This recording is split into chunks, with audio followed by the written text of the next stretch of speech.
In the name of the Father, and the Son, and the Holy Spirit, one God. Amen. So yesterday, I was all just the introduction. So today, I want to speak about a few points. The first one is, I think, important when we are discussing evangelism, is we ask ourselves a very fundamental and basic question, one that maybe we don't even think about because we kind of take it for granted, and that is, what is the function of a church? What is a church for? What is this church supposed to do? What has God called the church to be? Okay, so we're going to use the breakout feature of Zoom. I think, how many groups do we have? Is it? We have 29 people, Ibuna, including OT6, so 28 people. So maybe 4 groups would be good. So we're going to break you out into 4 groups. And the way this works, if you've never seen how the breakout groups, maybe we can, 10 minutes would be good. Can assign the groups to be 10 minutes. So each of you will kind of go into your separate little Zoom session with just the people in your group. And then after the 10 minutes are up, it'll automatically end and you'll be put back into the main group here. So please, just write down your thoughts, and you can have one spokesperson from each group present what you came up with. Give it some thought, try to be detailed, and like, what is the function of a church, right? What is it supposed to be? Okay.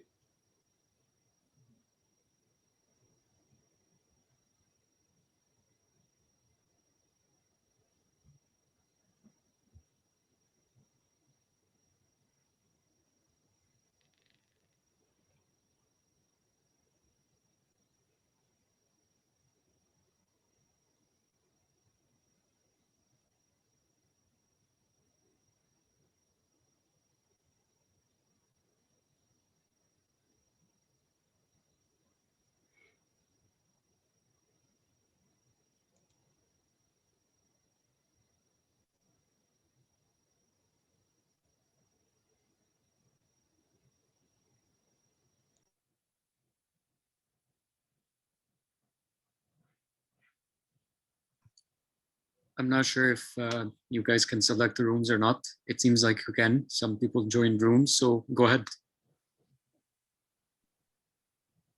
Wait, how do we do that? Yeah, Alfred, please. Yeah, how can we do that? So there should be a button down that says breakout rooms. If you don't have it, then you need to leave and update your Zoom and then come back on.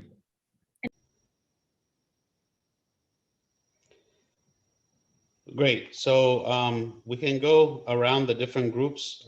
So first group, can you please share with us what you came up with for what is the function of a church?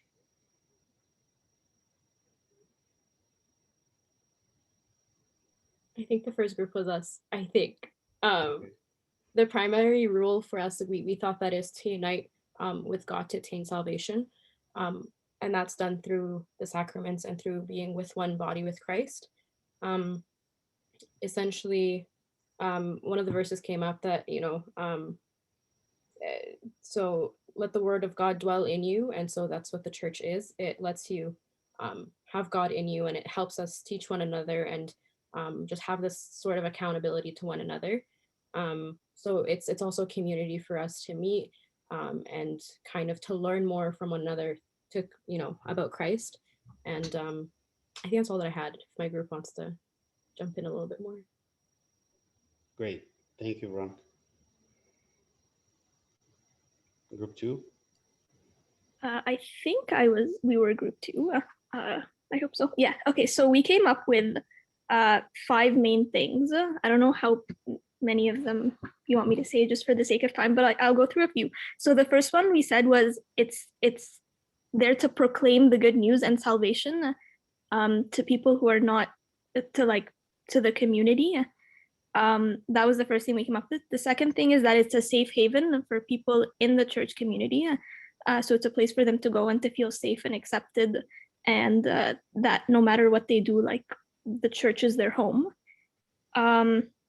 We talked about how the church has a lot to do with education, and it kind of directs the way our life should go, no matter what age we are, whether little kids or throughout life. And like to go hand in hand with education is it helps us to interpret our faith. We can't understand our faith or our gospels or anything without the church to help us. And I'll stop there because I think a lot of us kind of thought of the same things. Okay, thank you. Group 3. Okay, we were group 3. So we first looked at the question and we talked about like the church, what it means to Christians, but then we also talked about later on what it is to the world. So we described the church as a place for worship, for a place of worship for Christians. So in the Coptic church, we perform sacraments, and and those helps us to be in a closer relationship to Christ. And in other churches, they might have more of an emphasis on the community, but in all cases, it's also a place of community. We also talked about the idea that the church is where we can find peace, like the other group said, and where we can learn about Christ and the faith. And then we started talking about how the church is, like, what its role is in the world. And we described it as a place where we should be loving and welcoming to anyone, even those that aren't Christian. And it is also responsible, like the church is responsible to invite and welcome others to be a part of the body of Christ. Like we should be expanding the church. And we looked at the verse in the Bible where it describes us as the light of the world, and we should be advocates for goodness and righteousness, and we should be ambassadors of Christ. And that means we have to be like him. We have to be comforting to people. We have to preach the word of God. We have to act righteously in whatever we do. And that in it on itself is a sort of evangelism, I would say. And the church building itself is an attraction to the world. And finally, we discussed the point that just as Christ sacrificed his life for the world, we should be able to sacrifice things in our lives, probably to the point of our whole life to death, for the benefit of society, to bring glory to God and the heavenly kingdom. Very good. Thank you. Number 4. Okay, so our group, we were talking about how the church is the people. So the people being able to represent Christ in the world and have an impact and deliver his message and his word. We also said that there are kind of 2 aspects to the church. There's it's the place where you leave everything and aside and go to have your own personal time with God and like recharge. And then it's also a place where you meet like-minded people or the rest of the people of God and his sons and daughters, and to have a community.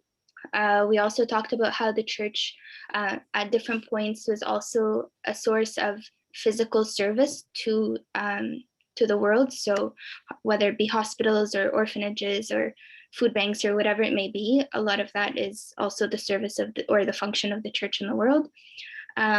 It's also the place where the teachings and the traditions are preserved from the apostles. So Nick was saying like we die, but the church doesn't. So the teachings kind of stay and it's passed on through the church.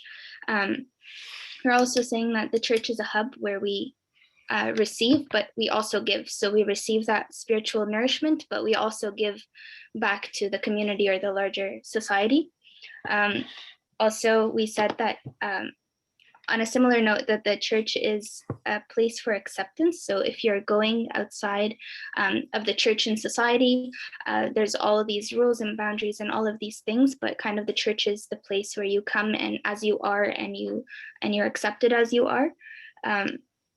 So it gives you a sense of peace with the atmosphere of prayer, and kind of if you have your own personal issues outside, you come to church and you hear the prayers, or you kind of meditate on the word of God in quietness of the church building or whatever it may be, and you kind of get that fulfillment.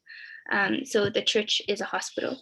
And then the last point was that outside in the world, there's a lot of thoughts and a lot of ideas and a lot of ways of thinking and worldviews, but kind of when you come back to the church, it helps you clear up what you should think, or how you should help you think how you should think, and realize what path you should take and what way should be the way of your life. Great, thank you. Yeah, all of you guys had great answers, and one of the things that I heard, more than once is the idea of the church serving different groups of people. Like, so when obviously we talk about the members of the church and the spiritual nourishment that we receive in the church, but also the idea of going and serving the community. And this is kind of the this is kind of the angle that I'm taking when I ask this question. When we speak about the function of the church, we can say, well, the church serves the whole world. Like when God, created the church is for the salvation of everyone, right? Every single person that God made, God wants to save, and he wants to save through the church. So if we as a church are thinking about it from that perspective, we can kind of break down the group, or the kind of the audience, if you will, or the people that the church will serve, into three categories. Okay, the first will be what I call the active members, right? So these are the people that are already in the church. They're already baptized. They're already participating in the church actively. They attend the liturgies. They attend Bible studies. They're present.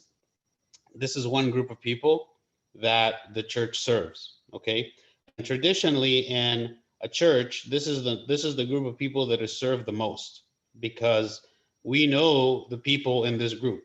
This group, we have a list. We know them by name. We recognize them when we see them. When they're not there, we can ask about them, because they're easy to recognize, and they're easy to recognize when they're not present and they're already kind of around, right?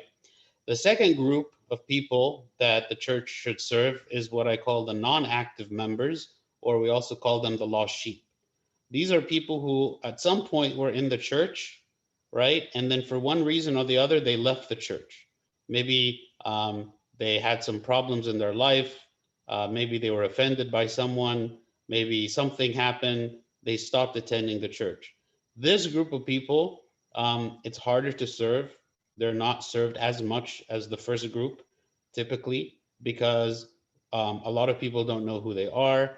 They've been gone for so long, we kind of forget about them. We don't necessarily have servants that are following up with them on a regular basis. We begin to think, well, we've tried to ask about them in the past, but they're not receptive. So over time, we gradually kind of forget about them. Okay, this is the second group. The third group is the biggest group, right? The third group is the unbeliever group. The third group is everyone else outside, okay? These are the hardest people to serve, because we've never met them before. We don't know they exist. We don't know their names. And when we look at our own churches and we ask the question, are we serving the people? Well, once you see that our churches are full and our Sunday school classes are full and we have many services and everyone that we know is involved in the service, and we feel kind of content and happy, and we say, well, look, the church is serving and doing everything that we can, and all the people that are members of the church are coming and attending. So we kind of feel content with that. And the idea of adding more services or bringing more people, it's like, well, we're already so busy and we're already so full and we're already, doing everything that we should be doing. This group is the least served group, because we don't even know who these people are, okay? So for us to say that our church is serving the world, right, the way that God wants us to serve, then we have to be able to provide services and give attention to each of these three groups. And the balance that we give to these three groups is very important, okay? If you have a church that is very much skewed to serving number one, the active members, then this will be a church that doesn't really focus so much on evangelism, not really thinking much about the unbelievers, right? Focusing completely on the existing members. What is the existing members' needs? who are the existing members. Let me make sure we visit the existing members, make sure the existing members are coming. And as long as that's happening, I feel content and happy that I'm doing my job as a church and that I'm serving according to what I should be doing, right? Without thinking that there's a whole other group that I'm not even tapping into or trying to tap into in any way, which is the unbeliever group, okay? Also, to some extent, the lost sheep group, but especially the unbeliever group. You can have the reverse situation, which sometimes happens once we realize that, well, you know what? Our churches are focusing so much on the active members and not on the unbelievers, and we need to fix this problem. So we're going to have, mission church. Mission church, what is it for? It's for the unbelievers, evangelism. And we're going to go out and we're going to evangelize. We're going to bring people. We're going to do this. Okay, great. But what about the active members, right? We don't want to sacrifice the depth of the spirituality. We don't want to sacrifice the depth of orthodoxy for the existing members in the church for the sake of, well, we want to bring people from the outside. And kind of touching on a little bit the point that we were talking about yesterday, we don't want to sacrifice the experience of the active members or compromise the standard of orthodoxy because we think that maybe people coming from the outside, that it's too difficult for them or whatnot. Like, I don't want to get into that again because we discussed it yesterday, but just as an example, you could think of a church that focuses so much on the unbelievers, on evangelism at the expense of the active member group. So for us to say really that we have a church that serves the world the way that God intends, then we should be able to serve each of these groups completely and equally and not neglecting any of them, okay? So for each of these three groups, we can kind of think about two activities that the church kind of is responsible for each of this group, okay? For the active members, there's two activities. The first one is nourishment. Here, this is the spiritual nourishment, right? For those people who are the active members, we want to promote their spiritual growth. We want to give them spiritual meetings. We want to provide opportunities for fellowship. We want to provide opportunities for education, Sunday school, Bible studies, other courses like OPF, right? Service opportunities. We want people to be involved in service, whether it be Sunday school service or community service or elderly service or poor service or any sort of service, okay? This is part of the spiritual nourishment of the existing members, right? This is one of the functions, the way that we serve the active members. The second way that we serve the active members is by keeping them, in the sense that we protect them from leaving, right? We protect them from being led astray by the world, right? We protect them from falling into with the wrong people, with the wrong situations, with the wrong philosophies. We protect them from the lusts of the world. We protect them from materialism. We protect them from, by addressing their needs. What is your practical needs in the world? The church is offering those needs to you. We want you to feel like you belong to the church, right? And fellowship is a big part of this. Like we want you to feel like this is a family for you. This is a church community, and you are an important member of the community. And we want you to feel like you enjoy coming to the church, right? It is a place for spiritual nourishment, and it's a place for social interaction, and it's a place for having fun, and it's a place for everything, right? The church is a central part of your life, and we want you to stay, right? We want you to offer you all that you need so that you will stay. This is another important role of the church in serving the active members, okay? For the non-active members, right, the lost sheep, kind of a good model for how we serve the lost sheep, we can find it in Ezekiel chapter 34, verse 4, okay? So this is God is rebuking the people, okay? And he is essentially telling them that you did not serve the lost sheep, okay? And in what way? He says, the weak you have not strengthened, nor have you healed those who were sick, nor bound up the broken, nor brought back what was driven away, nor sought what was lost, right? In all these ways, he's saying the people that you have abandoned, the people that have left, the people that are lost, here are all the things you should have done toward them, but you never did. Okay, so how do we kind of look at this list? So there's really two categories here of activities, okay, in this verse. The first one is searching, and the second one is healing. Okay, healing, when he says what? Strengthen the weak. It says the weak you have not strengthened, right? So these people that have left, they have some kind of a weakness. They have some kind of injury, okay? And we are called to strengthen them and to heal them. Healing the sick. Someone has a disease, we are called to heal. Someone is broken, we are called to bind them, right? To heal them. Those three things are related to healing, okay? The other two, brought back those driven away and sought after those who are lost, are related to searching for those who are lost, okay? And so those are the two ways that the church is called to serve the lost sheep, to search for them and then to heal them, okay? What is the way that we search for the lost sheep? So we should have servants that are completely dedicated to this ministry, just like we have like an army of Sunday school servants, right?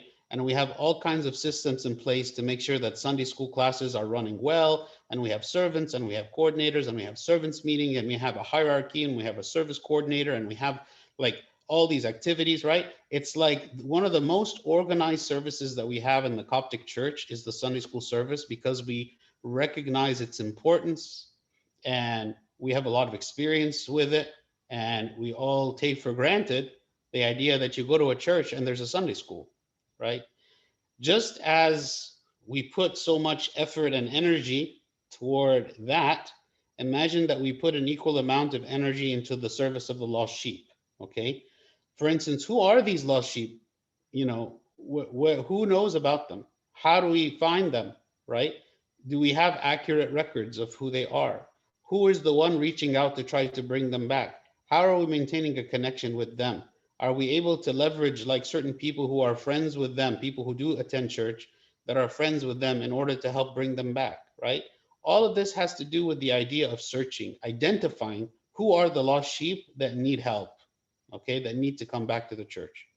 The second way that we serve these non-active members is through healing, okay, like in the verse in Ezekiel 34 said, right? Healing is very important. Like, why did they leave? Like, can we address the reason that they left to begin with? Maybe we need to have support groups. Like, I know people, for instance, they leave the church because they're single parents and they're overwhelmed with their kids, you know, and they feel like they need support. The idea of having a support group of other people in the church that are like in a similar life situation, maybe that would help them, right? Maybe they need counseling. Maybe they need addiction rehab. Maybe they need, it could be a lot of things, right, that they need. We ask this question: why did they leave? What is it that they need? How do we heal them? How do we address their problem? You know, and this is something that, you know, in the last, you know, several years has improved a lot in the types of services that we offer in the churches, like counseling and so on.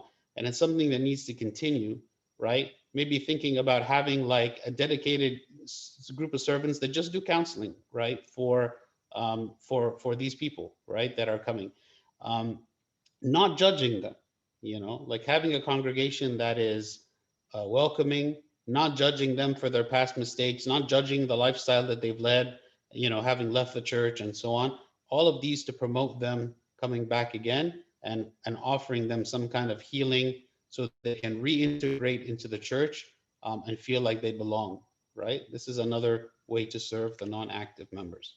The third group, like I said, is the unbelievers, okay? Again, there's two main activities that we can do here.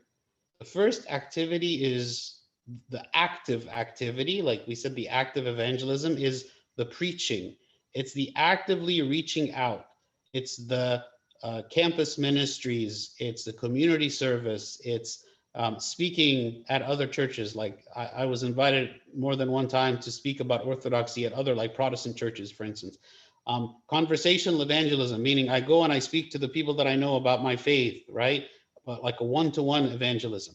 All those are forms of preaching, right? Is a way of actively serving the unbeliever, right? By sharing our faith with them, okay, in various contexts.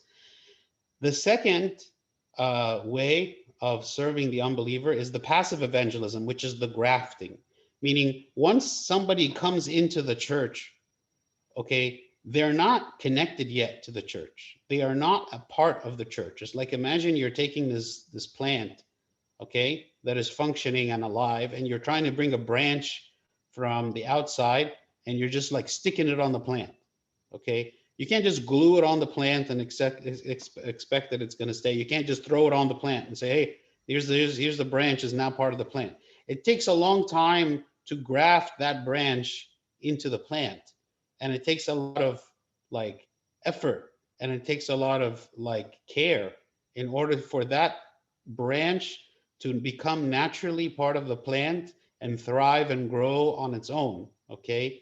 So part of that could be educational programs that we have for people who are coming into the church to learn about the church, learn about God, learn about orthodoxy in general, right? So that they can kind of quickly come up to speed on some of the most basic things so they don't feel lost, right?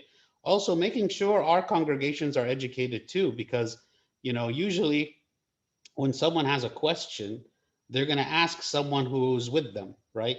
The people that are with them should understand the reasons why we do what we do, right? This is a way to help graft the newcomers in, creating a welcoming culture, you know, very important, so that when somebody comes, they don't feel repelled. They don't feel that they are rejected, not necessarily directly with words, but through attitudes, through looks, through body language, right? That they feel completely welcome, okay?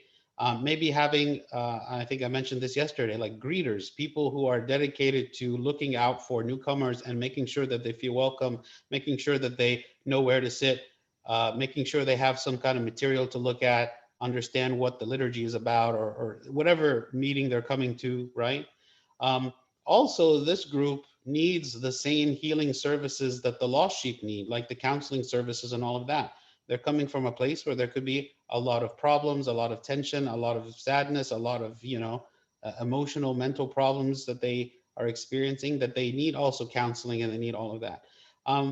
Putting them in a kind of in a service. What service maybe can they are at their level are they able to do?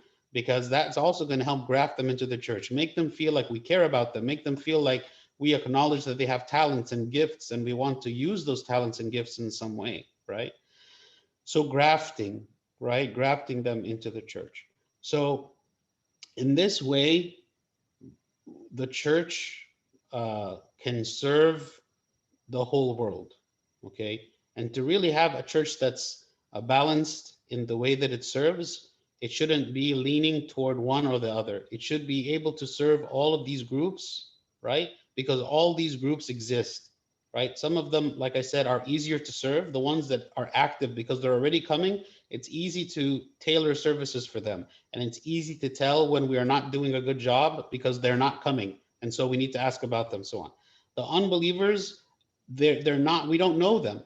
We have to make the connection with them. We have to create the knowledge of their existence by going out and finding them. They are everywhere. They're, like I said, there's more unbelievers than there are active members, but they're much harder to bring, right? They're much harder to integrate. And that's sometimes what makes it that we are reluctant to try, or we don't feel like we are missing anything when they're not there, because they're not there. They're not there. We don't know about them.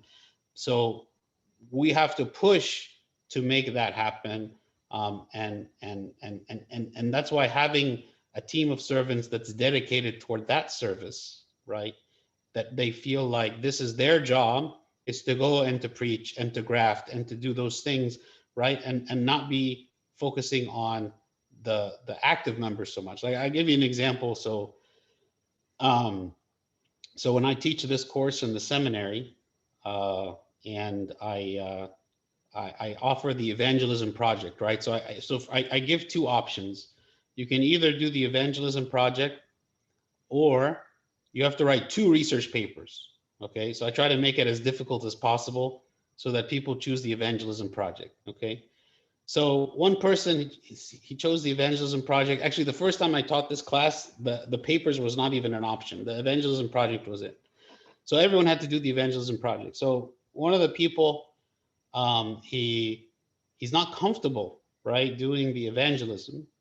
So he's like, well, what if we create a Bible study in our church, like for the youth and for the English speakers? I'm like, that's great, but that's not evangelism. You know, that's who are you serving there? Are you serving people outside the church? Or are you serving people in the church? He's like, well, it's serving the people in the church. Okay, so that's not evangelism. Like, do that. That's good, but be mindful of who you are targeting and who you're serving. Right? It's so easy to just by default go back to we're serving our people. We're serving our people. Right? We want to expand who our people are. Like, we want to consider that our people is a bigger group of people than maybe we're traditionally used to thinking about.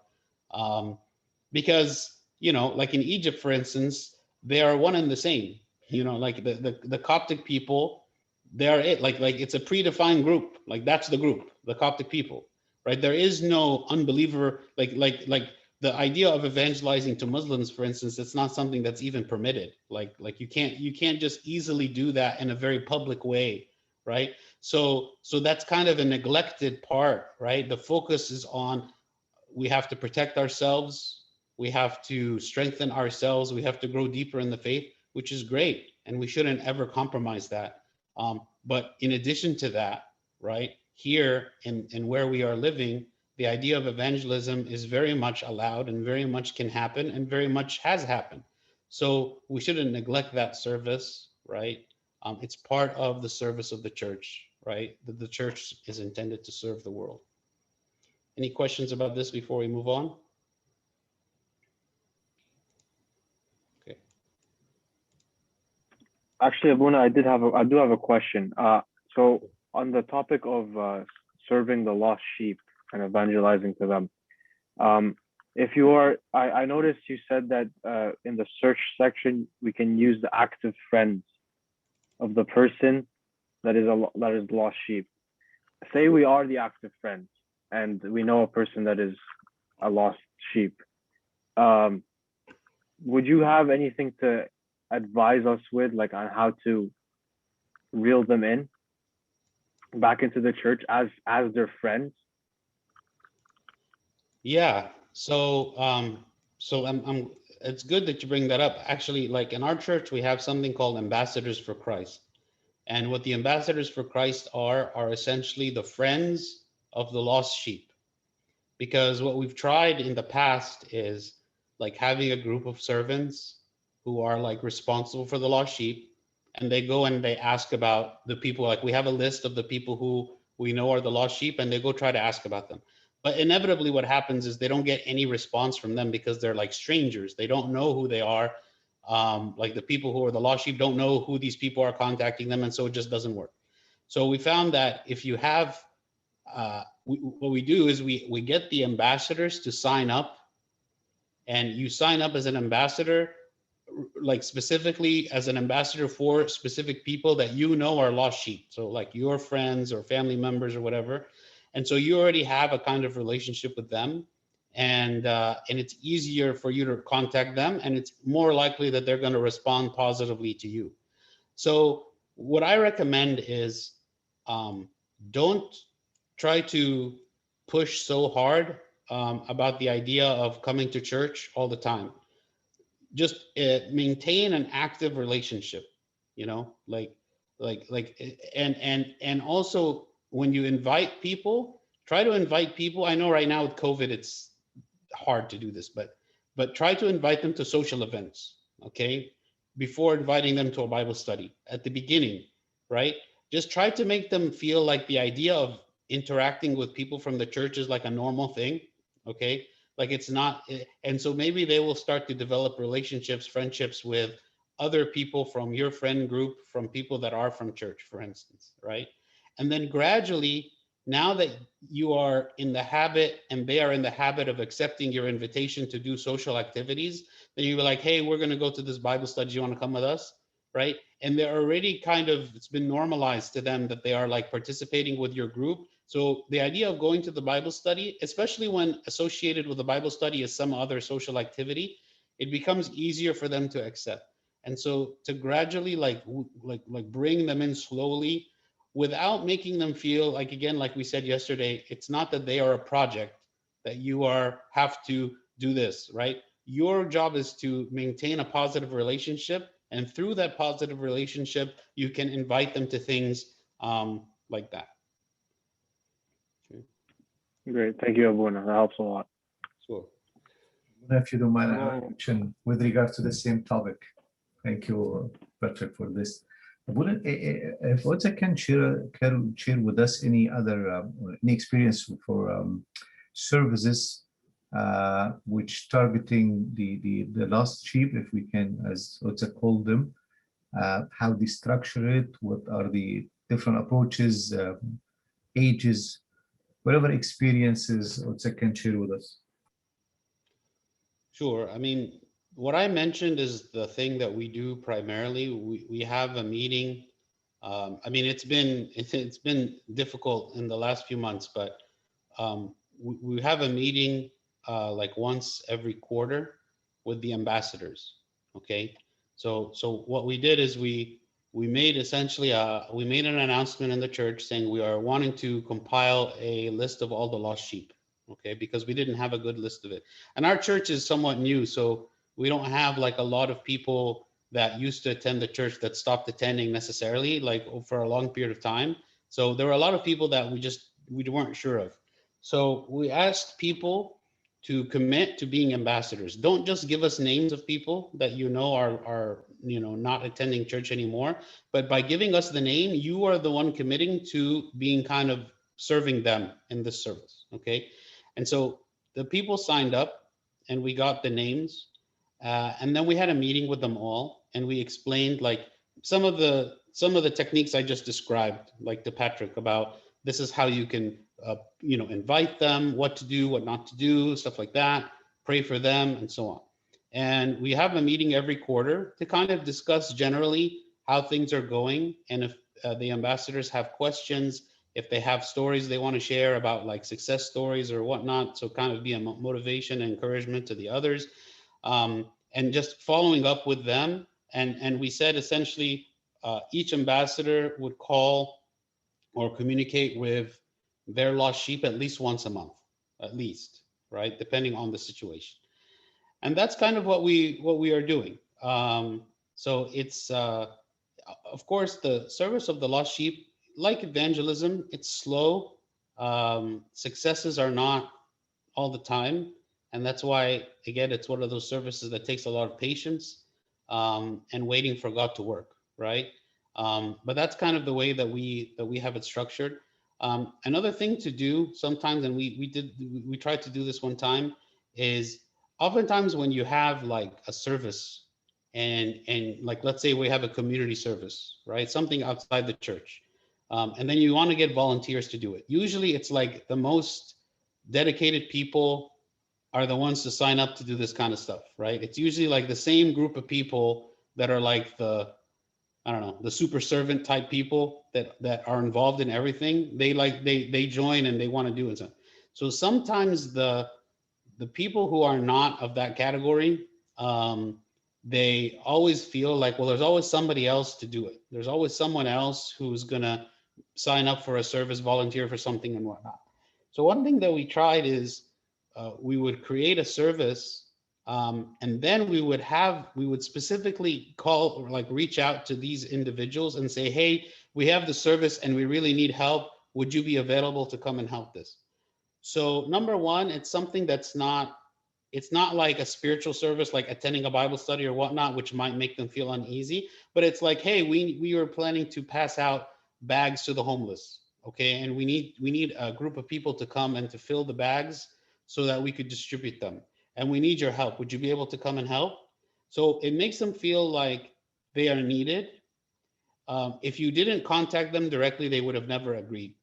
But if you ask them individually directly, maybe there's a better chance that they might agree. And it's not something where they feel like, okay, they're conning me into coming to church to give me a sermon that I don't want to hear. No, they're just asking me to fill some bags. Okay. So it's just a way of like low pressure way of getting them involved in something, which might lead to something more, right? And specifically asking them. So much of that depends on the idea that we know who the lost sheep are, and that we have people that know them, that can reach out to them, that they will actually communicate with. So I think that's an important thing. When I had a question, how do you so on that note of the example of giving them kind of like small services or things that are low pressure that they can participate in, so that they don't feel like conned into being into church. So how do you overcome like a kind of apathy with like, okay, they're involved, they're kind of doing these things, but they don't want to kind of go further with their relationship with God or the church? Or how do you, I mean, it's definitely not like up to individual people, but how do you kind of mitigate that from happening? I think a big part of that has to do with the relationship between the ambassador, the person who is their friend from the church that's still in the church, and them, and understanding why is it that they left to begin with, right? If they left because of some difficulty in their life, see how we as a church could help them, asking about them. Is there a financial need that we can help them with? Is there a need, like an emotional need? Is there some counseling that they, need that maybe we could offer to them? Is just like, helping with miscellaneous things. Like if it's a single parent, for instance, maybe we can offer to help them somehow. Like I remember there was a lady who she's a single parent, and she struggled to come to the church, and she had two sons, and we would always ask about her sons and say, well, we had like a summer program and they weren't coming, and we were asking, why aren't they coming and all this, and we realized it was because her schedule was so difficult.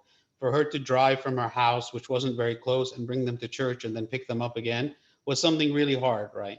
So one of the servants arranged for there to be a rotation of who would go and actually pick up her boys from her house, bring them to church, and then drop them off again at her house after. So she was like so thankful for that. It gave her sons a chance to come to church. It gave her a break from that. And it made her also feel attached more to the church as well. So like always asking the question of, sometimes we jump immediately to the idea that, well, you know what we need to give people is something spiritual, which is true. But as we'll see actually in what we're about to look at, even Christ, when he sent out the 70 apostles, before he told them to preach, he told them to heal the sick, right? He said, give the people what they need first. And once you've given them what they need, then they will be willing to accept what you want to give them, which is of greater importance. But it's much harder for people to focus on the spiritual when they feel like their life is in disarray. We have to ask that question: why is your life in disarray? What is it that we can offer you?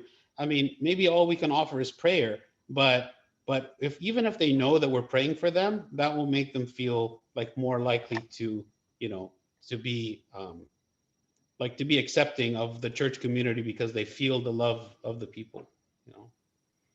Thank you. So. When I wanted to get your thoughts on two questions. The first one, okay, so when it comes to like the active members, I remember I had this like Sunday school servant when I was a little kid, and after like any activity in the church was over, they'd always say, okay, like the activity time is over, like you gotta go home, like the church is not a place to hang out. So what do you think about that? Is it okay if we like stay in the church because we feel comfortable there, or do we also need to respect that there's like boundaries for when we're at church and when we need to go home? I mean, I think from maybe just a practical perspective of there being supervision and things like that in the church, like if a church is able to have a certain period of time where it's open, and the people can come and spend time there in the church, great. But, from just a practical perspective, you can't have the church just be open for anybody to come in at any time without there being any supervision. So I think it's okay for there to be limited times, like in the sense that there's a beginning and there's an end time where the church is open. I think that's okay, because otherwise Like you could imagine that, like let's say some high school kids or whatever, they come to the church to play basketball by themselves, and there's some problem that happens, and there's nobody there to help them, and there's no supervision. I know, like in Egypt, for instance, the churches are like open all the time, right? But that's also because they have a lot of people that can just be around all the time. So I think it really depends on the church. Like I know churches in America that are open almost all the time because they have so many people and they're able to do that, and they have like people responsible. But a smaller church maybe can't do that, you know? So I think it's according to the needs of the church, according to what they're able to do, but certainly having some period of time where it's open for like social time and social activity is good. Also, one more thing.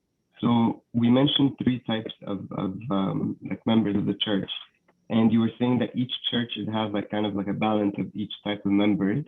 But so what do you think about churches that are kind of like missionary church, which really like focus on one certain type? Do you think that we should still have those because the for example, like the unbelievers will have more of a sense of community with other unbelievers? Or do you think that all churches should be the same and have like equal proportions of each kind of member? So when I'm talking about the three groups, I'm not trying to say that you're going to have equal numbers of the three groups, right? Because you can't control the numbers of in the groups, right? That's just according to the people who are coming to the church. But what I'm referring to is the amount of effort that we put into serving those groups, right?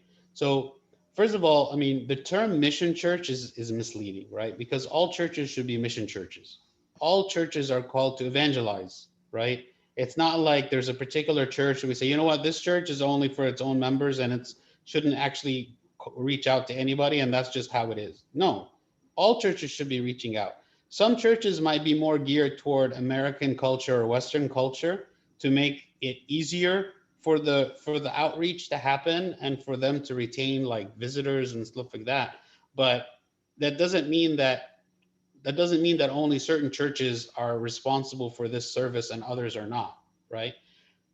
But at the same time, those churches that are more focused on evangelism, the one that are called mission churches, shouldn't neglect their own, like the spiritual activities of their own people and the depth of spirituality and orthodoxy in the church at, you know, because they are so outwardly focused, right?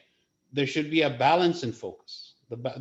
We should be focused on bringing people, and we should be focused on the spiritual nourishment of the people that we have, right? So that's the balance that I mean. Okay. The number of people, like you might have a church that's really successful at bringing in people from the outside, and you have a lot of people who are brand new converts, let's say, right? Or you have a lot of people who are catechumens. That's great, right? I'm not saying that it's wrong to have whatever proportion of lost sheep to active members to unbelievers there are in a church is really just a function of who God is bringing. Like, you know, it's not something you can control, but our effort and focus should be on all three groups. Hello, Rina. I have a question for you.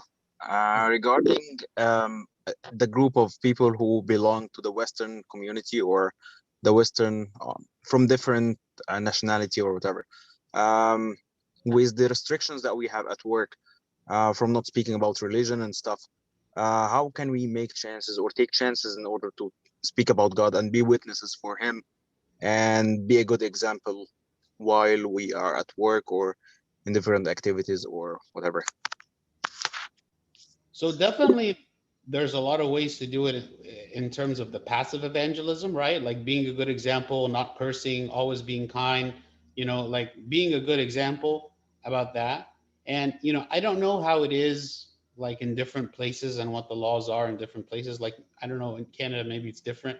But even if you're not going to be actively preaching, you can talk about yourself, right? So like, let's say I, in the middle of a conversation, when let's say one of your coworkers is talking about what they did over the weekend and you're listening to them, and then you can say, oh yeah, I went to church this weekend and I heard a sermon about such and such and I really liked it. That's it.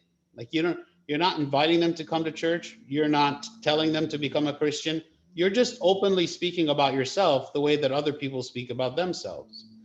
And that being said, I mean, if you're at a point with a relationship with somebody from your work where you feel like you are ready to try to invite them to something, you can always do so on a lunch break. Like you could say, hey, do you want to go out to lunch? And you go out to lunch and then you talk to them there, right? I mean, there's no problem with that, I would think, right? So the first step in evangelism is just being open to speak about ourselves and what we believe and what we do, not telling people what they should believe, not telling people what they should do, just being open enough. Because a lot of, I mean, to be honest, if we're really honest, a lot of times we believe about ourselves that we're like freaks. Okay, we believe about ourselves that other people think that we are freaks, and that other people, if they really knew what I do, if they really knew the kind of thing, then how are they going to look at me? I remember one time when I was working, it was Good Friday. Okay, so I was at church from the morning. I didn't have work that day, but my boss, he had like an urgent question for me that day. So in the morning time, sometime he called me, and I saw him calling me on my phone, so I knew I had to answer the phone. So I stepped out, okay, and I talked to him. Now in the background, he could hear all this chanting happening and like all this stuff happening, okay. And then so I answered his question, and then maybe 5 hours later, still at church, he calls me again, and I step outside again, and you could still hear chanting happening, all this stuff. And I'm thinking to myself, what does he think I'm doing? Like I'm spending all day with all this going on, right? So part of us, because what we practice and what we believe is so different from what is commonly known and accepted, part of us is embarrassed to even admit that we do this, right? And that's the first barrier that we have to surmount in order to really evangelize. Is I have to be comfortable with myself. I have to be comfortable admitting that I go and attend a church service for 8 hours, followed by going home for 2 hours and coming back for an all-night vigil and a liturgy in the morning. And that's okay and good, and I have to be comfortable with the idea that I'm fasting and that I'm not embarrassed for people to know it, right? I have to be comfortable with who I am, what I believe, and not be ashamed of it and be willing to admit it out loud. That is if I can't do that, then I'm never going to be able to invite somebody to come to that, as long as I see myself as being kind of an abnormality. Okay. So I think even though I might at work not be able to actively like be talking about my faith, like in terms of preaching, but I can at least talk about what I practice, right? Yeah, thank you, Abuna. Is that enough for the moment, or is that enough as a first step? And then I will pray and open and ask God if He can use me in a better way, or in order to serve others, especially from other denomination. And when I see people are struggling in their life, and yeah, is that enough for now? I mean, I don't want to say that something is enough. I want to say that every situation is a little different, and you can start with something, and if you see that there's progress, if you see that that person is receptive and maybe curious and asking you questions, like when you say, I attended a liturgy. Oh, what is that? And you explain to them what it is. It's like, oh, tell me more about this and this, and you tell them more. Like if you see someone is on that path of being interested, you can talk more in detail about them. If you feel like you can't do it during work, you can, like I said, go out to lunch with them or whatever. Find the time. Like I'm not going to put an artificial barrier and say only do this and don't do more. No, do as much as you can do, but don't feel like everybody you treat them the same. Like some people are more ready for that and some people are not. But one good way to start to test to see if someone is interested or not is to talk about yourself. Thank you, Abuna. Somebody asked in the chat, I think related to the idea of having a friendship with someone who is a lost sheep. They said, what if we've done this, I guess, in terms of inviting people to the church and to activities? What if we've done this and kept a good friendship? They are now interested in being invited to services, but the friendship fails for different reasons and there is a complete cut in communication. Have I failed at bringing this person to Christ? So we are a part of the path of salvation for a person, but we are not the saviors, right? Like even when Saint Paul says, you know, like like Apollos watered, like I planted, Apollos watered, but it is God who gave the increase, right? The work of salvation in an individual person might involve 1,000 different people in their life. Okay, we don't know, and we're just one of those people. Okay, so I can't place, like if somebody comes to the church because of my invitation, I can't look at myself and say, you know what, I am the reason for this person coming to church, or I am the reason for this person accepting the faith and deciding to be baptized or not. No, I am one out of 1,000. Okay, similarly, okay, if a person, you know, says that they are not interested in coming to the church and not interested in moving forward, or offended by something that I said or whatever, I can't look at myself and say, you know what, I am the reason that that person has lost their salvation. Okay, again, we are one in 1,000. So it's normal to have friendships, and it's normal for friendships to, you know, in some cases, unfortunately, for friendships to break. Okay, you know, if that causes another side effect in the life of that person, well, that doesn't necessarily mean that that's my fault. You know, I could have a friendship with someone that breaks for many reasons. That's not my fault. I'm not accountable for the fact that, okay, well, that's going to have a negative side effect of maybe that person is not interested to coming to church. Like I give you an example. Like I know people who, for instance, there's a girl who is very much of a church going person, and then she gets involved in a relationship with a guy who is not.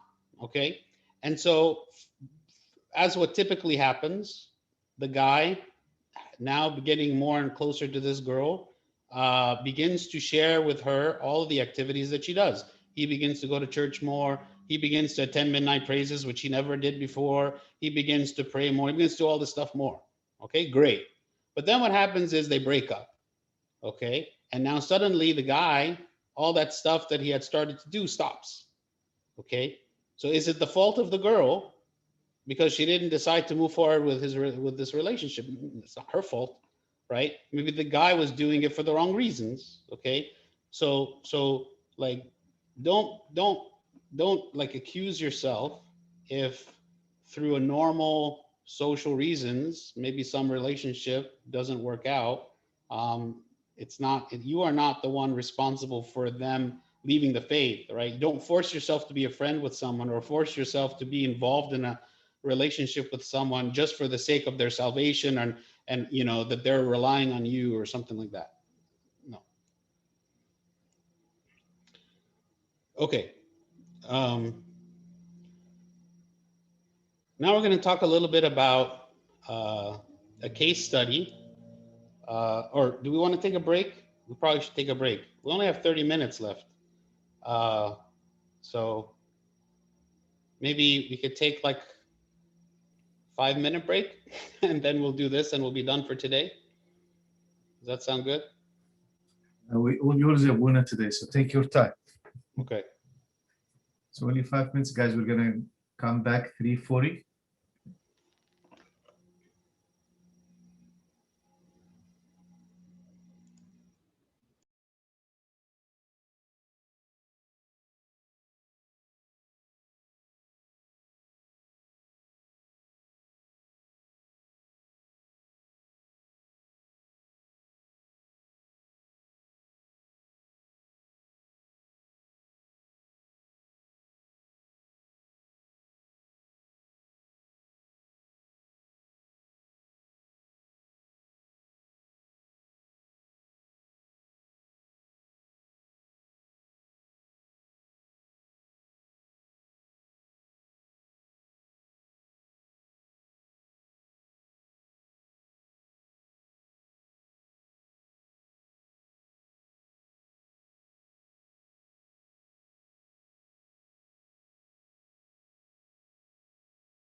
Okay. Um, so let's look into this now. So this is the when Christ sent the 70 apostles in Luke chapter 10. It says, after these things, the Lord appointed 70 others also and sent them two by two. First thing to kind of note here is the Lord was like a trainer for the apostles throughout his ministry. You know, like Christ could have done everything himself. He didn't need apostles at all. And actually, his preaching was more effective than their preaching. He could, you know, do any miracles he wanted to do. He could have gotten everyone's attention. He could have done everything, but he chose to invest his time to train the apostles in how to carry out their role, their mission, so that they could do it after he was gone. Okay. So when we look at this scenario here, this is part of their training, right?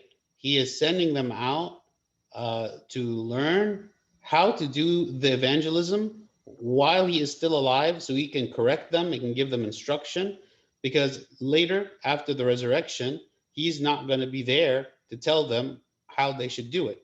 Okay. And this is important for us because, you know, we learn from him. Okay. And then we are called to put it into practice. And we can't wait until we have it completely down and have a full understanding and completely know the answer to every question and completely know how to do it, because it is through practicing that we learn and we refine kind of our approach of how to do this successfully. Okay. So let's look at some principles here of what he told them to do in Ecclesiastes, or sorry, in Luke chapter 10. Okay. One thing is he sends them in groups. Okay. When he says to them, and sent them two by two, it says he sent them two by two. What are the reasons that he would send them two by two? We read in Ecclesiastes 4, it says, two are better than one, for if they fall, one will lift up his companion.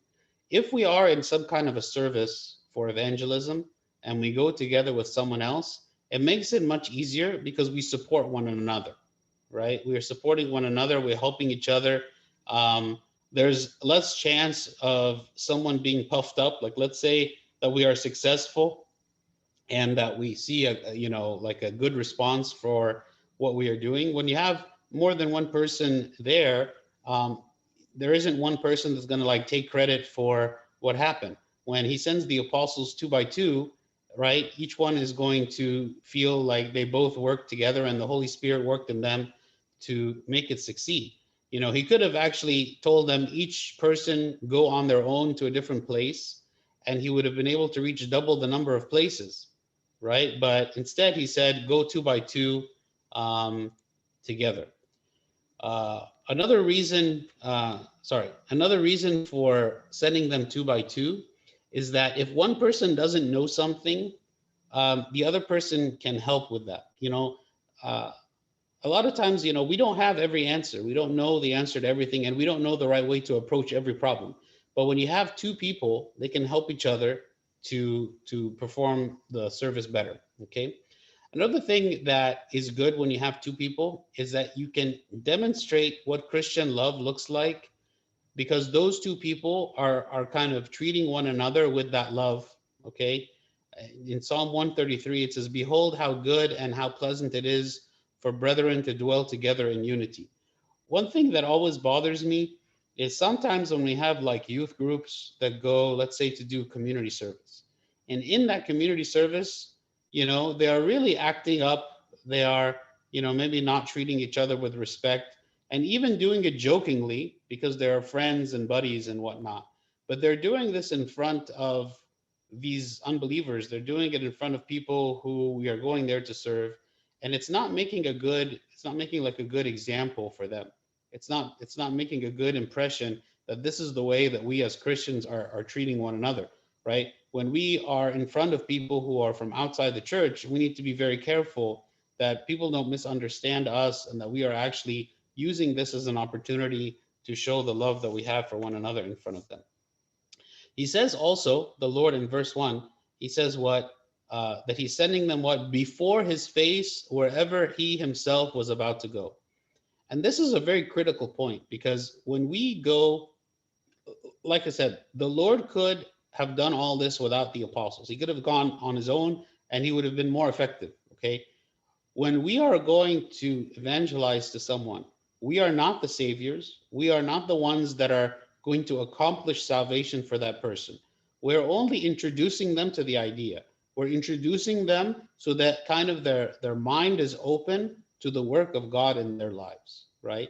Like what St. John the Baptist did. What is it that he did? He was someone who was to prepare the way for the Lord. He was not the savior. He made the people kind of be thinking about salvation, about their sin, about repentance, so that when the Lord came, they would be much more like susceptible to hearing him, to accepting his message, to following after him and becoming his disciples. When we are speaking to people, we are not doing the work of God in the sense that we are not doing what only God can do, which is to bring conviction in the heart of the people.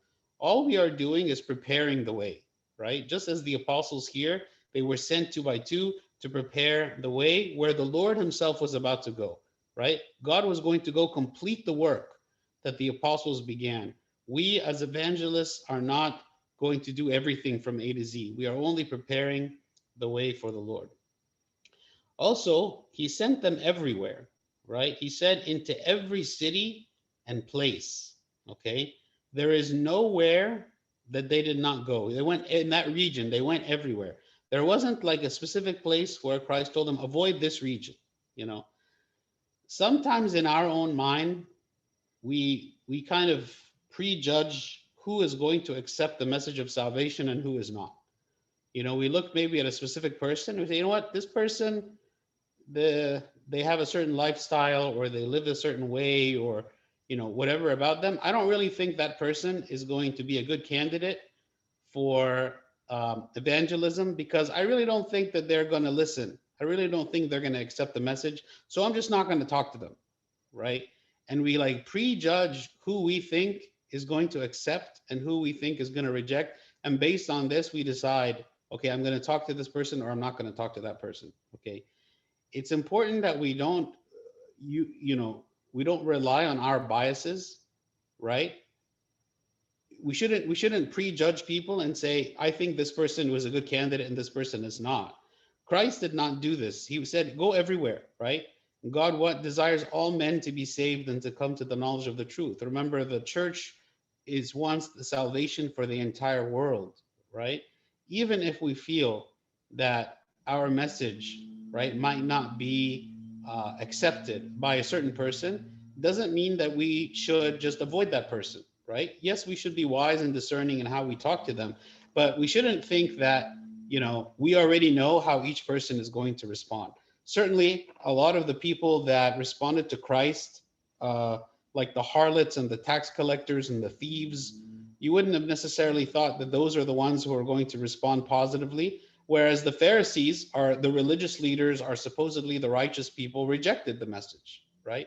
So things might not turn out the way that we think, and we should just like, put it out there, and whoever accepts, accepts. Whoever God moves in their heart is the one who is going to accept. It's not up to us to decide. God sent them into every city and place. Also, he says what? The harvest truly is great, but the laborers are few, which means not many will accept this mission. You know, this is an important mission, and Christ called all of us to do it. And the harvest is great, meaning there is a lot of potential. There's a lot of gain that can be had. There's a lot of fruit that is to be had from this service and bringing people to God. But there are few who want to do it, right? It is a difficult service.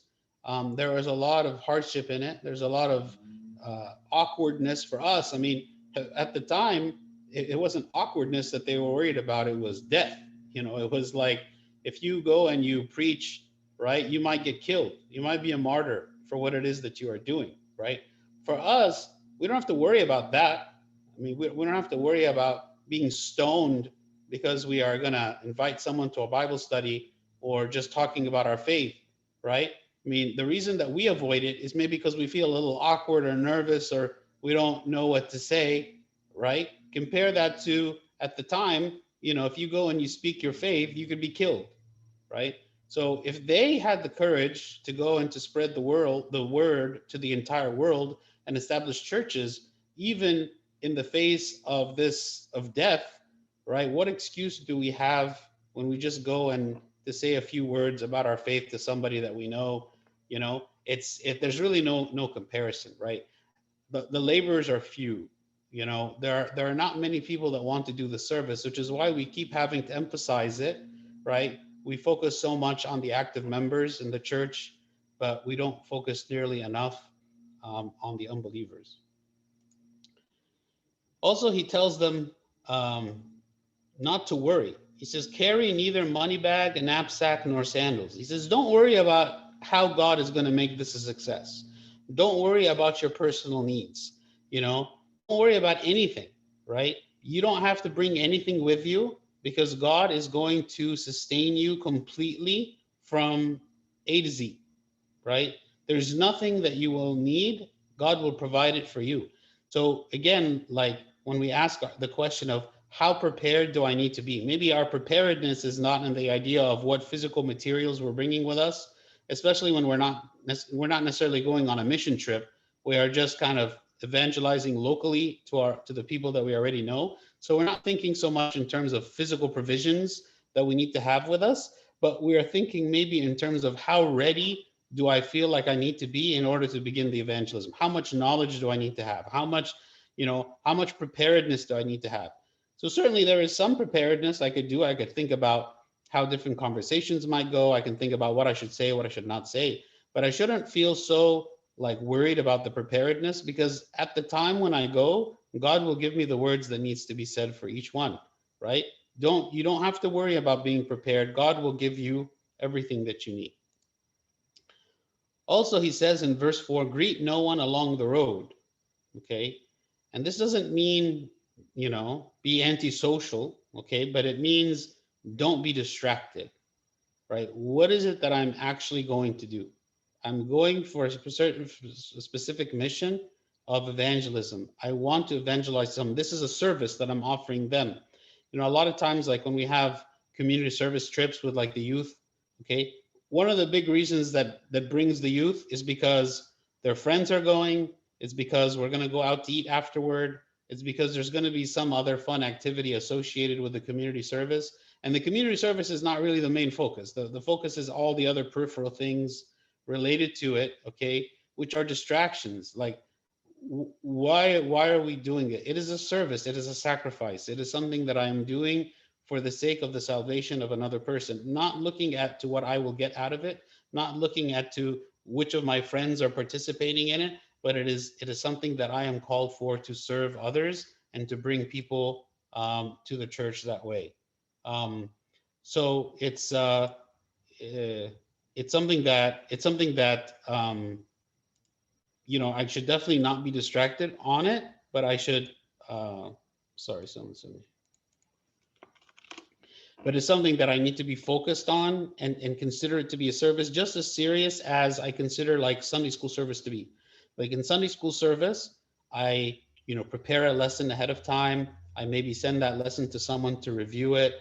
I maybe practice it. I give the lesson. I do visitations. I do all these things associated with Sunday school. I should take this service of evangelism in the same way, right? In the same way. Know their starting point. Okay. Here in verse 8 it says, whatever city you enter and they receive you, eat such things as are set before you. Okay. This is an important command that Christ gave them, because he's saying what? The culture of the people that you are going to preach to is not the same as your culture. The people you are going to preach to and evangelize to are different from you. They don't have the same background. They don't have the same religion. They don't have the same practices. They don't think the same way, right?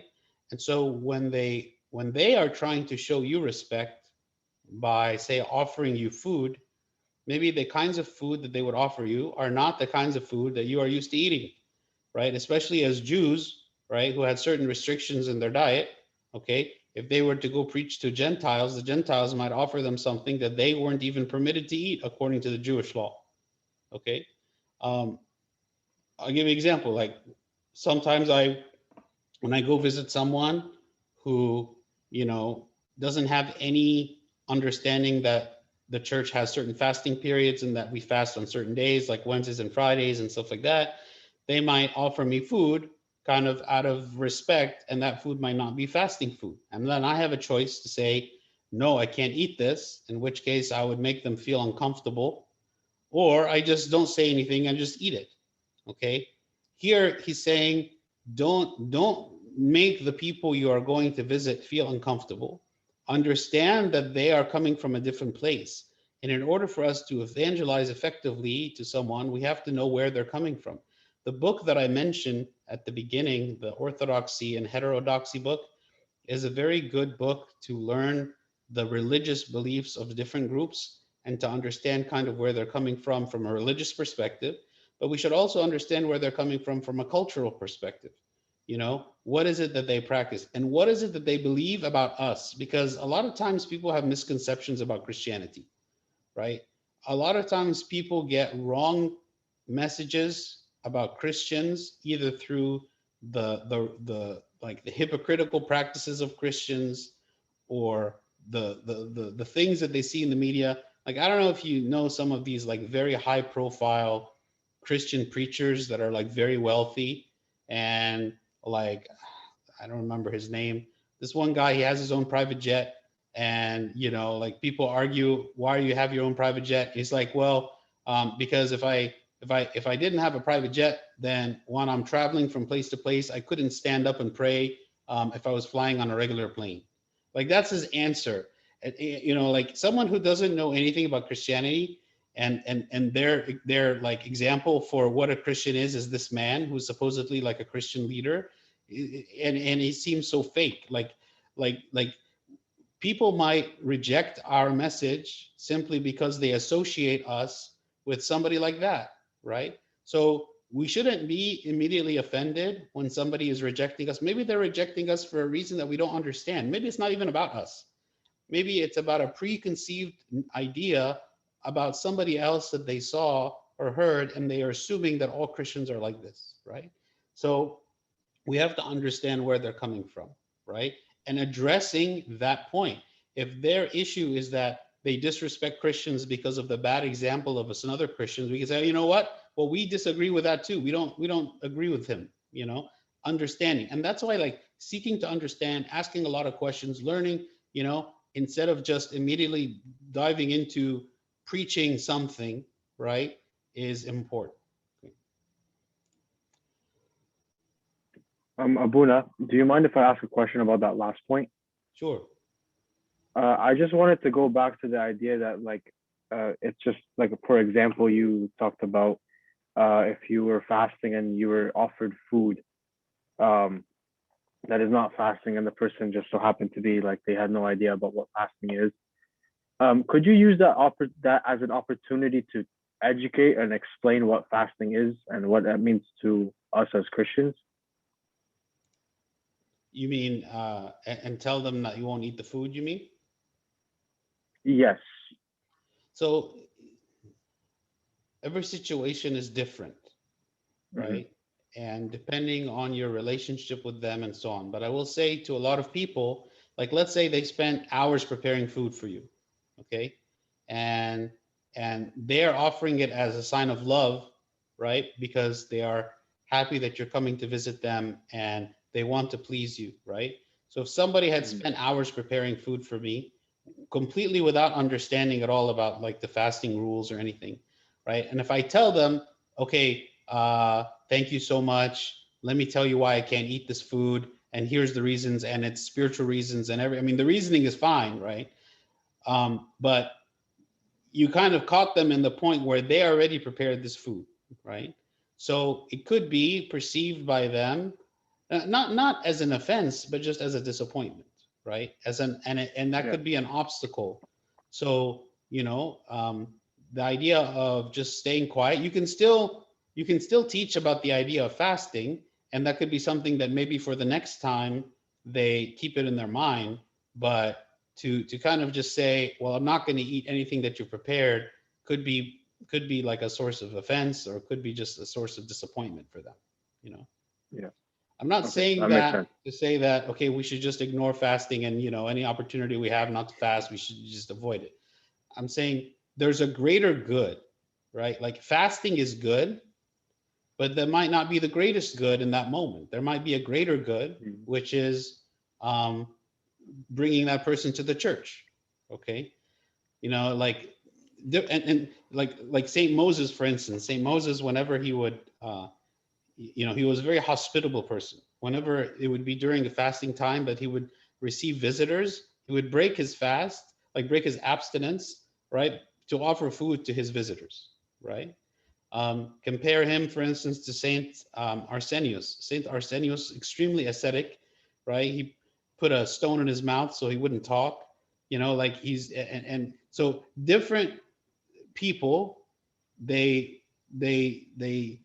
see the commandment, right, and they apply the commandment in a different way, right, with discernment of how it should be applied in different ways. So I'm not trying to make a rule that says break your fast anytime someone offers you food that's not fasting. There have been times where people from the church that should know better, that know about fasting, do the same thing, and I say, sorry, I'm fasting. Like, you should be fasting too, like, but when someone completely has no clue or concept about this does it, I'm not going to treat them the same, Sure. Yeah, that makes sense. Thank you.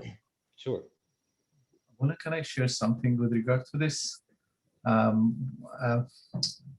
Together with the group of youth, actually, we in one of the churches we went to a mission service in one of the churches. They used to offer food to the homeless people, and they definitely the non-fasting food, if we can call it non-fasting food. We're not going to give them full and tummy. And we were during the Great Lent, and we discussed this with Abuna, the father of confession of all the youth, and he actually gave them the permission to eat in that day, in that meal, to eat with them, because we cannot sit with them in the same table, and we want to discuss with them. And as exactly what Otsek said, we cannot say to them, we're fasting, we're not going to eat the same food you guys are eating. So there's a lot of issues will be around this. But again, what was Abuna gave the permission to these people, and the purpose was there and was clear for everyone. Another example of this, one of the fathers in Egypt long time ago, was one of the lost sheep, and it was very obvious. People did not come to the church at all, and they wanted to tell Abuna, okay, if you want us to come to the church, just eat with us. And you know that it's a Great Lent, and Abuna would not do it at any or under any condition. Never happened in the past, and Abuna would not do it. But actually, Abuna did it because he cares about them, and it ended up that he brought them back to the church for one meal or one bite or whatever, but he was able to bring them back to the church. Thank you. I just have kind of a similar question. It's related to community service specifically. Often when we go out to the streets and people ask us, oh, like, what organization are you from, or what nonprofit, we pause a little, we hesitate. And we hesitate because we don't know their starting point. And often we're scared that by saying, oh, we're from this church, our name is like Friends of Basil, and we go and we talk, we're scared of having to push this agenda on them that they might have otherwise rejected before. And so the question is, how do you approach people when you don't know their starting point? How do you kind of introduce them slowly but gently, and not have that like sometimes explosive reaction? Sorry, can I add something before we get the answer? Because I was thinking the same thing. And on top of that, like Abuna was saying, sometimes they have this preconceived notion of what Christianity is, and it's sometimes very negative. And sometimes for a very good reason, for stuff they've seen or experienced or whatever. So yeah, adding on to that, how do we kind of like we don't know where they're coming from. So how do we kind of approach that? I think, I mean, those are great questions. I think we approach it by not talking too much, especially at the beginning. Focusing more on them, focusing on who they are, what are your names, what is your story, how long have you been here, what are you doing, complimenting them, disarming them, because if people think that we are, let's say, very judgmental people, right? Because that's kind of a reputation that people have about Christianity, that we're very judgmental and we think everybody is wrong except us, and everyone's going to go to hell except us, kind of thing. Try to disarm people by making them feel comfortable, by making them feel like you're excited about what they've done. You compliment them on things that they've done. You're friendly, before you dive into speaking a lot about ourselves, right? Like, yeah, obviously they're going to say, where are you from? And you can say, oh, we're from this and this. And then immediately, switch to tell me about yourself. And, I'm so happy we could be here today. And, the more friendly you can be, and the more asking them questions and making them to be like the center of attention, the easier it'll be for them to feel like you are not there to judge them or to talk to them in a judgmental way, or talking down to them or anything like that. Instead, they'll feel like you just want to be their friend, and you're not pushing any agenda, and you're not even trying to invite them to come to the church, not at the first meeting. You shouldn't really. I mean, if you're meeting somebody for the very first time, unless they bring it up and unless they express interest, probably inviting them to church is not a good idea, right? Because you don't have a relationship yet. Like, you want to first develop a relationship with them. And that's why I believe that whenever you do community service, it's good to serve in the same place again and again and again. Because when you serve in one place and that's it, like it's a one and done, and then the next time you go to another place and the next time you go to another place, yeah, that's good for community service. I mean, you are serving the community, but you really can't do evangelism that way. Like, if you're going to go to a place, let's say to a soup kitchen or to a homeless shelter or to a battered women's shelter or to something, right? Ideally, every time you go there, you'll meet the same people, right? And if you can do that, then number one, you will get to know them more, and two, they will get to know you more. And if even in the first meeting there wasn't enough time for them to really feel comfortable with you, maybe it'll happen the second time, and maybe it'll happen the third time, and maybe after the 10th time, then you'll reach the point where you can actually like invite them to come to church or talk more about religious things, right? It takes time. So I think that's a good approach. When I had a question also kind of related to a community service scenario or situation where, say you go to that place and you repeatedly go, or you want to start going to a new place, but there's another kind of denomination or church that serves in that place.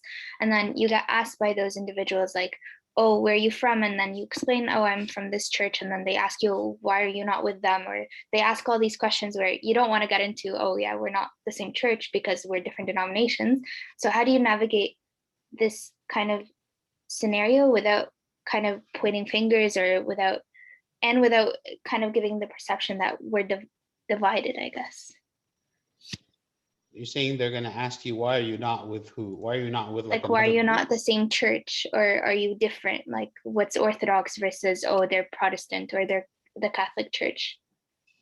I mean, you can give like a general type answer without going into a lot of specifics, but never at any time talk badly about others, like you can say, like, we have most of our beliefs are in common, right? Most of the things that we believe are in common, but there are some things that are different, that are also very important. And so, that's so we believe something different. And then at that point, they might ask you, what are some of those things? And in that case, you can start giving some general answers, right? You're not necessarily going very, very specific.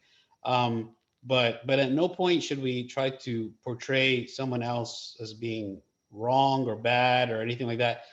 it's not the time yet to get into the details of all of that at this stage, because I mean, obviously, depending on the background of those people, but the core thing of Christianity is Christ.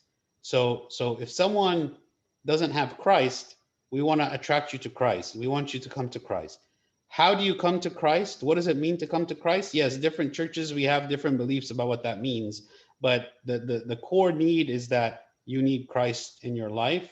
And so that's kind of like the underlying message, like when it comes to preaching, right? Of what somebody like that potentially who doesn't go to church and doesn't, have a relationship with Christ, like what is it that they really are looking for and what is it that they need? I have a follow-up question. Sorry. sure. What about if the person that you're talking to, or like the friend or coworker or whatever, what if you know that they're of a different religion completely and they're content with their religion? Do you think like that makes them, I mean, obviously they're not off limits to try to evangelize them, but how would you approach someone who is content with the state that they're in and they're not necessarily feeling like they're a lost sheep? Or even people in our own church that feel like they are not a lost sheep, but you feel like you could help them more. So you're gonna, I mean, you're gonna speak about what you believe, okay? And if an opportunity presents itself, let's say you're talking to someone who is Protestant, someone who doesn't believe that sacraments are necessary, someone, let's say, who doesn't believe that, communion should be really the body and the blood of Christ. So you can talk about yourself and what you believe, like based on opportunities that you might find, and talk about that this is what you believe. And if they're open to having a discussion about it, you can have the discussion about it. In the end, I mean, your job is not to convince them. Your job is to present to them, your point of view, okay? And say, look, here in John chapter 6, Christ makes it very clear that, when we eat his body and drink his blood, we have life, right? That unless we eat his body and drink his blood, we don't have life. He said, my body is food indeed, and my blood is drink indeed. Like all these evidence that we have to show that it's truly the body and blood of Christ. If they are curious about it, if they ask more about it, if they want to know more, you can tell them. If not, it's okay. You don't have to, like, don't feel like you shouldn't get into that discussion, but at the same time, don't feel like you have to convince them or else it's a failure. It's a dialogue. Like evangelism is a dialogue, and it's about the truth. So anything that is true, you can speak about it. If we believe that something is true, whether that thing is small, whether that thing is big, or regardless of whether, it doesn't matter. All that matters is we are following the truth, okay? And so we have reasons why we believe the truth. We have reasons to believe the things that we believe. So we can talk about those reasons, okay? But in the end, don't make people feel like you're better than them. Don't make people feel like you're looking down on them. The goal is that if you have a friend, that after the conversation, you are still friends and you are still like respecting one another and respecting that you might have differences in the way that you believe, right? And the end, God is the judge, so don't feel like you are the judge or that somehow you have been given this mission that unless you are successful in convincing somebody of something, that you have failed and that person is, damned and it's a big failure. Don't feel that way.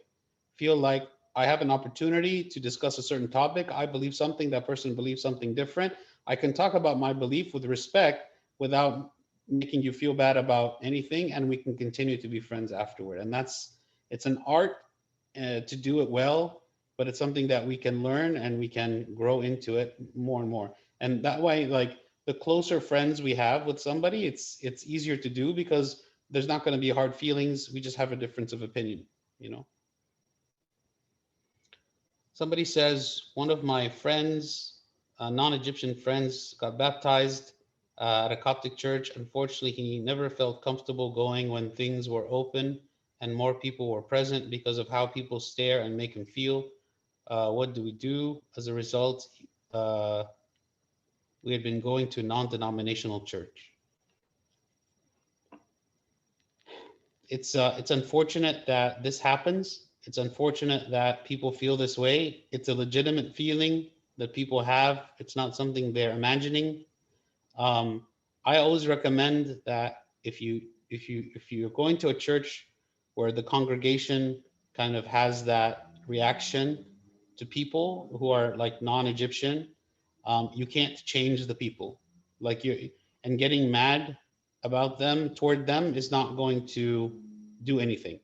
Remember the example that I said yesterday about going to China, okay? And ask yourself honestly, if I was going there, how would I feel, right? How would I act?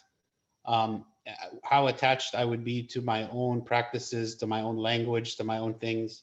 So getting upset about it or trying to change it by force doesn't work. What I would say is try to find like a subgroup of people in that church that are more culturally similar to that person and to yourself, and try to spend the majority of your time there so that the majority of your experiences and his experiences are positive, because you're with other people that are not going to be offended or confused or like unsure of how to deal with someone who is of a different culture than them. That's why, like, if you have an English meeting, English Bible study, English youth meeting, English something that is culturally matching, take that person there a lot.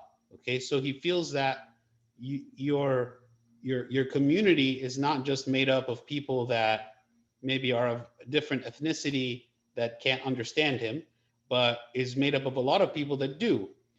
And I think if a lot of his experience are positive through that group, it will be easier for him to accept that, yes, because obviously we have to go to liturgy and we have to take communion. So if the only opportunity for liturgy is in an environment where people are not as accepting, it'll be balanced out by other experiences with people that are. Or, if there's another church that is in the area that you feel is more appropriate, like, I mean, for me, for instance, like we're 5 minutes away from another church here in Houston that is a lot more Egyptian, a lot more Arabic. And so what will happen is when people from there are kind of looking to maybe get married to someone who is American, okay, which happens, they will decide to start coming to St. Paul instead, because they know that if they, even though for them, the Coptic person, they're completely comfortable being at St. Mary's, the other church, but they know that for their, their spouse, that they are going to have a hard time. So they decide to come to our church, right? Even though for the Coptic person, that might not be the most comfortable thing because they're used to praying with Coptic and Arabic and all of that. But for the sake of their spouse, they're willing to do it. So that could be another option. I mean, depending on your situation, depending on where it is, and if there's other churches in the area that maybe are closer to that. But those are some ideas. Okay.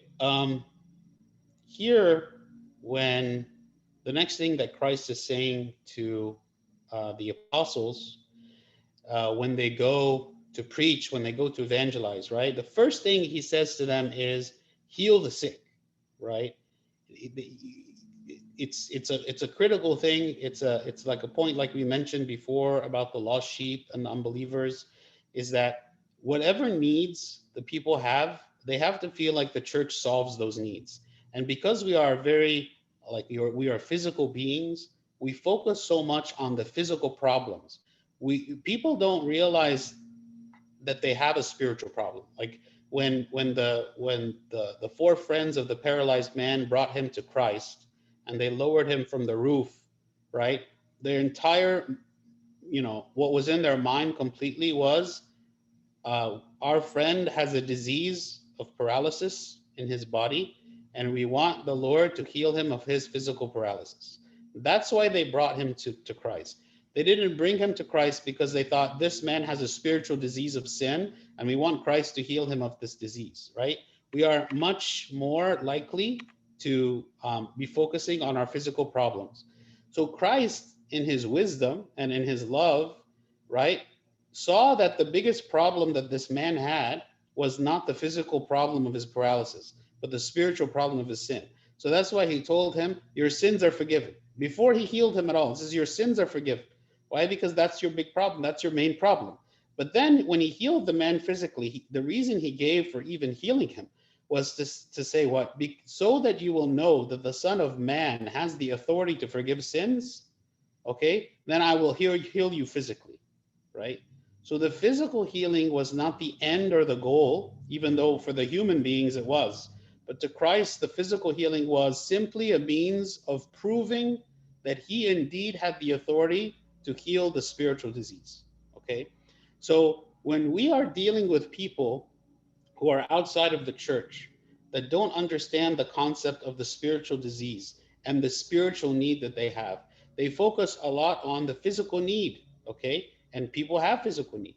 When we are able to help them with their physical need, when we're able to help them with their emotional need, right? Then they will be open to the idea that they also have a spiritual need. And that spiritual need is the core of what Christianity is addressing, you know? Like we feed people, not because feeding people, right, is the ultimate goal of Christianity. Community service is not the ultimate goal. The community service is a means of reaching those people so that they can have the spiritual healing, right? The spiritual healing is the goal.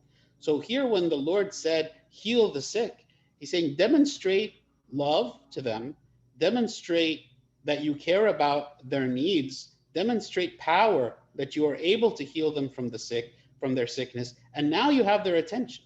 Now they will hear and you're preaching, they will listen to what it is that you have to tell them because you have shown them love, because you have addressed their physical needs, right? So when we are talking about someone who, like we are trying to bring to the church, we ask the question, like I said before, what is their need? What is their need? Do they have an emotional problem that they need? Or do they have loneliness? Do they have trauma? Do they have abuse history in their life? What is it? Let's address it. Let's do whatever we can to address it. And now they will be able to accept and hear and listen to the spiritual words of life that we want to offer them and make them realize that they are in need of salvation and be willing to accept that message of salvation. Somebody says, this is a more specific question. How